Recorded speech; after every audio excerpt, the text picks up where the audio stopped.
So lately, I've been getting back into a lot of older games I've played. Obviously, some have aged better than others.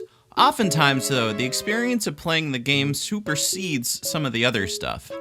I wouldn't mind those totally awful movie cutscene transitions in Lord of the Rings if the gameplay was at least fun. I remember enjoying this as a kid, but now it kinda just pisses me off, not gonna lie. I've been on a bit of an RPG kick this year, but way too much Paper Mario to be honest.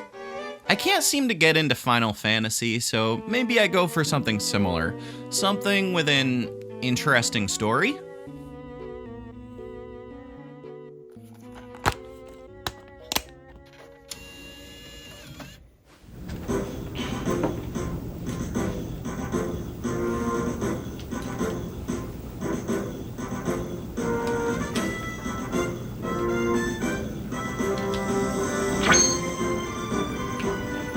Go.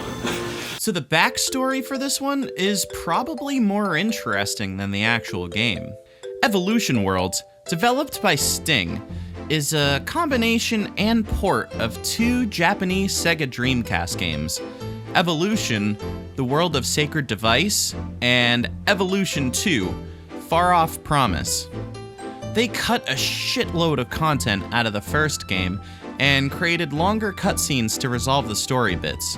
Essentially, you fly right through the first game, and the climactic feel of the ending of the first game makes it seem like you're already done. Then, the second game starts.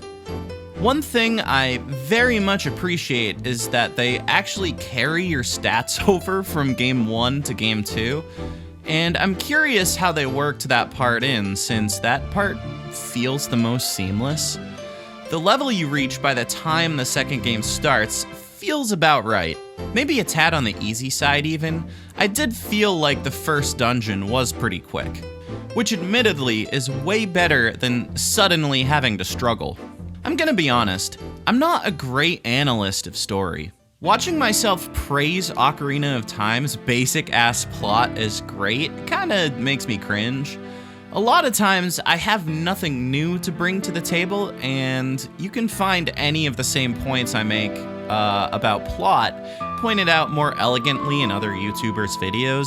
So I'll give a summary and I'll make comments, but I'm not going to claim myself an expert on video game story by any stretch of the imagination.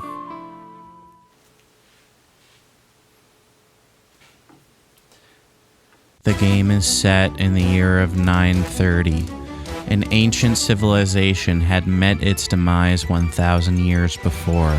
Special individuals are able to use psi-frames. These individuals are known as adventurers. The adventurers use their psi-frames to explore ruins. Some of the ruins tell of a psi-frame called Evolution. Many search for the fabled Evolution.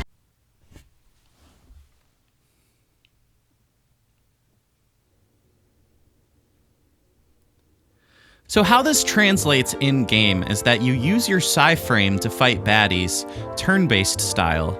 You collect treasure, make your way up a handful of bland-ass, boxy-looking dungeon floors till you reach the boss. Turn in your treasure for money, use the money to level up the psi-frames, buy items, or whatever else. Then you go to bed so a story cutscene can play. Rinse and repeat. The second game basically works the same way, but there's a bigger town to explore with a little more to do. Let's put it into perspective though. Clock Town from Majora's Mask is somehow bigger and easier to navigate. This is really the only location. Essentially, the scope of the game is very small, and that's totally okay.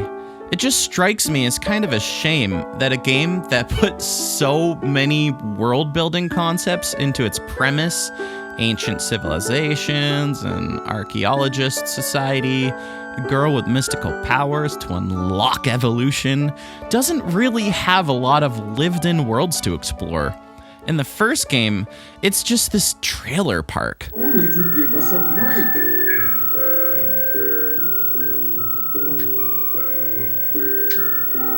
I'm gonna assume she was adopted.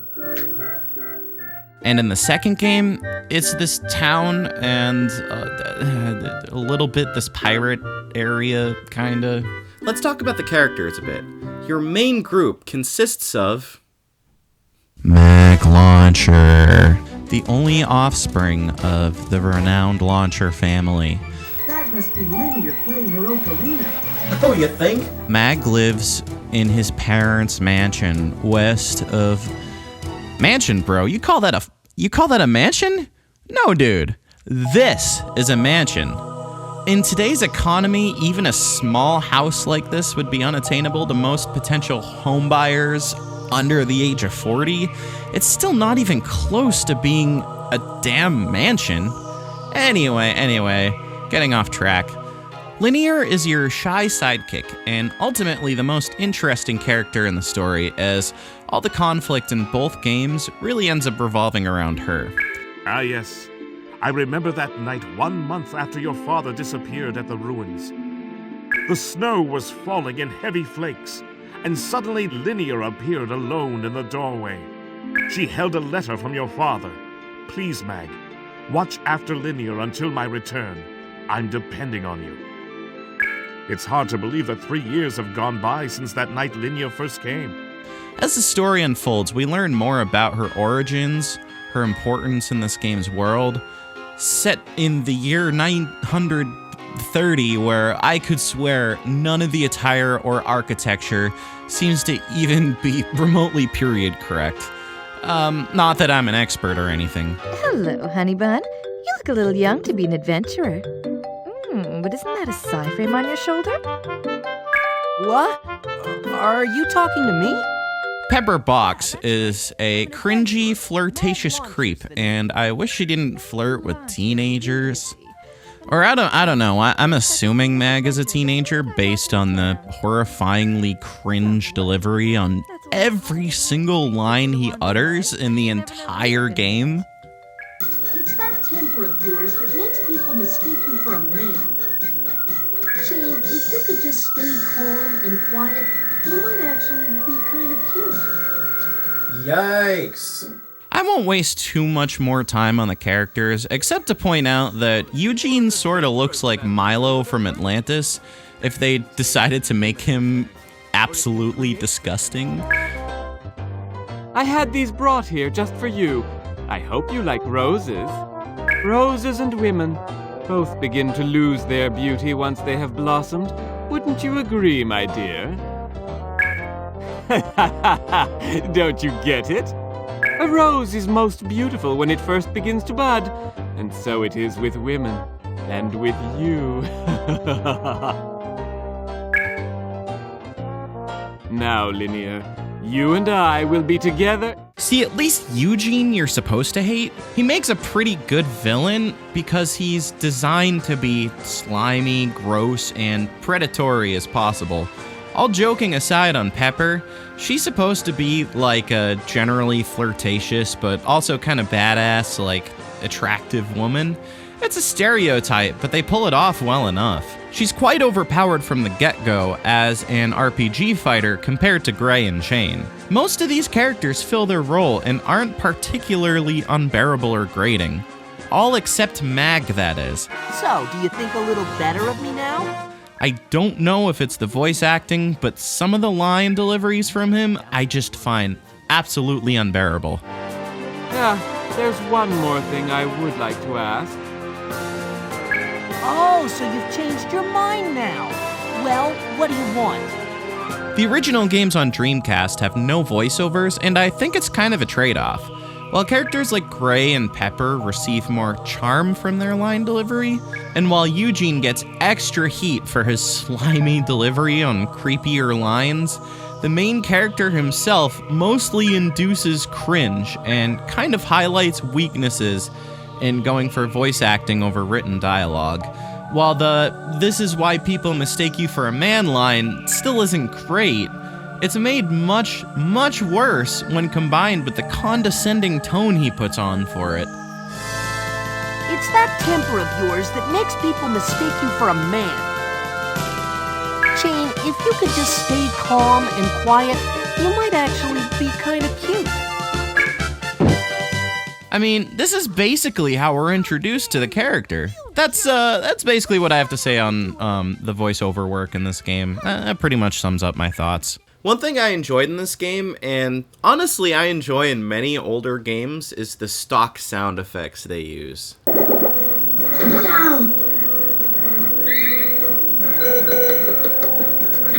That's actually pretty satisfying. To be honest, I actually really like most of the character designs in this game. Mag and Linear in particular have an adorably cartoony look to them, and overall make me pretty nostalgic for the kind of shows I like to watch as a kid. I'm generally a fan of the sci-frame concept. Mag's back arm thing is the main attraction. Pepper and Carcano both have lame-ass arm cannons that aren't remotely as cool as the one attached to Samus. Enemies are generic at best and strange at worst. Can someone tell me why I'm fighting a goddamn dinosaur indoors? So the gameplay loop here is actually pretty decent. At least the RPG part of it. You get your regular attack, your FP-sucking cyber attacks, you get some different characters to pick from depending on how you battle, and you're allowed to have 3 total. Mag and Linear are required in your party for the majority of both games, taking up 2 slots and giving you a 3rd to pick for yourself. Mag is your power character, and Linear is your healer. You can pick Pepper if you want another power character, or Gray if you want a wide selection of stat effects. Don't pick Chain. She's annoying and sucks. This is all generic standard fare for any RPG, but this game in general is generic to the point that it's almost hilarious. There is one aspect to the battle mechanics that is kind of interesting though. Each character gets 3 distance spots where they can move closer or farther away, or just stay in the middle. If you move closer, you deal and take more damage. If you move farther away, less. So the strategy I stuck with for most of my playtime was Mag in the front for the hard hits, Linear in the back to survive easier and heal more often, and Gray in the middle so I could play the situation and add stat boots to Mag. Stat decreases to the enemies, or attack when opportune. It's not much, but it is something to just help it stand out ever so slightly from its overall generic package. Outside of battle, I have to say the dungeon crawling stuff is pitifully basic. It increases in complexity as the game goes on, but as a diehard fan of Legend of Zelda, I live for good dungeons. These are, not good. Anything they add tends to add less challenge and more annoyance than anything else. Granted, the point is turn-based battles, and not necessarily dungeon puzzles or exploration. I can see why it didn't get much attention. You can interact with some stuff, break a wall with Mag's back arm. Pepper shoots fire, but it doesn't seem to do anything. There's this super awkward animation with the pirate where you can zipline, but it looks fucking awful. Something in my opinion that really holds this game back is how they decided to implement both games. I'm not sure if maybe it had to do with trying to fit everything onto a GameCube disc, but there aren't that many dungeons from the first game before you're on to the second. It's also very clear you're moving onto a new game from some general improvements in the quality of the dialogue sequences. The first game has some extremely odd shot compositions when the dialogue is on screen. I noticed the text box covers up the characters' faces quite frequently. The graphical engine and style is mostly the same, but you can see it in the use of camera movements and stuff like that. What's especially awkward is the total change of location. Once you're here, you never go back. Basically, Part 2 is clearly better than Part 1, and there's noticeable improvements throughout. It doesn't bring down the game necessarily, but it does create a jarring sense of pace. Another thing that throws me off is a very sparing use of fully animated cutscenes versus most of the cutscenes looking more like they're in the game engine. It's funny because when I was a kid, my thought was, why do these couple of random parts in the game look better than the rest of it? But, to be honest, I think the in-game models look better. Like, these are cute, and these are kinda gross. It's like they neglected the texture work or something. I don't even know how to describe it. That said, I can tell these animated ones give them a lot more freedom in telling a visual story with more complex camera movements and character animations. I just think it would have been less odd if they used these more, or if they didn't use them at all. I think that's part of the charm of this game though. There's just some clearly aged signature Dreamcast stuff in there, and I find it pretty fun. So a little aside, in doing further research about the original Dreamcast games, I found that the art style and textures in-game align much more closely with the cutscenes, and I think that explains a bit of the disconnect in art style. I don't know how coding and creating textures for GameCube and Dreamcast differs, but I know a lot of the Dreamcast ports had similar adjustments. Take Sonic Adventure, for example. One agitation I have with this game, which I think was just the mindset of game design back in its era, most of the dungeons only have a save point near the end. I believe this is to add tension, like, uh-oh, if I die, I'm gonna have to start over.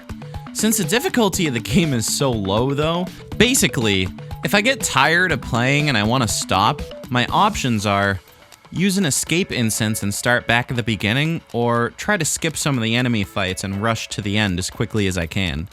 It doesn't ruin the game or anything, but it was irritating at times. There is an exception to this, being the final dungeon in the game. After you reach the halfway point, they allow you to warp out of the dungeon and then pick which floor you want to start at once you warp back in. Which, honestly, I kind of wish the whole game operated that way. Like, maybe there was just like a checkpoint hidden on every floor or something, and if you can find it, you can exit and warp back to it. I don't know. There are definitely some other areas of this game that feel like shortcomings as well. There's some instances in this game, for example, where I was kind of led to believe there was supposed to be a set of types that might have different strengths or weaknesses. Similar to Pokemon, where a water-type Pokemon could have super effective moves on a fire-type, for example. There's a few items, for example, that suggest protection from flying attacks. There was an item in the first game that was effective against bugs, but overall, you could go the whole game without noticing that they were even there. It would have been nice for them to have fleshed this out a little more and add another meaningful element to the battle. Something many games have, but as far as I can tell, this game mostly lacks it. In conclusion, Evolution Worlds is an odd C-tier RPG that, while very average, has some strange oddities that are absolutely Dreamcast-era signatures. And for that, I enjoyed my time with this game. Now that I've got my popcorn, retro gaming garbage out of the way, I've got an absolute mountain to climb with this next one. If you can't see what it is, it's Persona 5. I'm gonna review Persona 5, guys.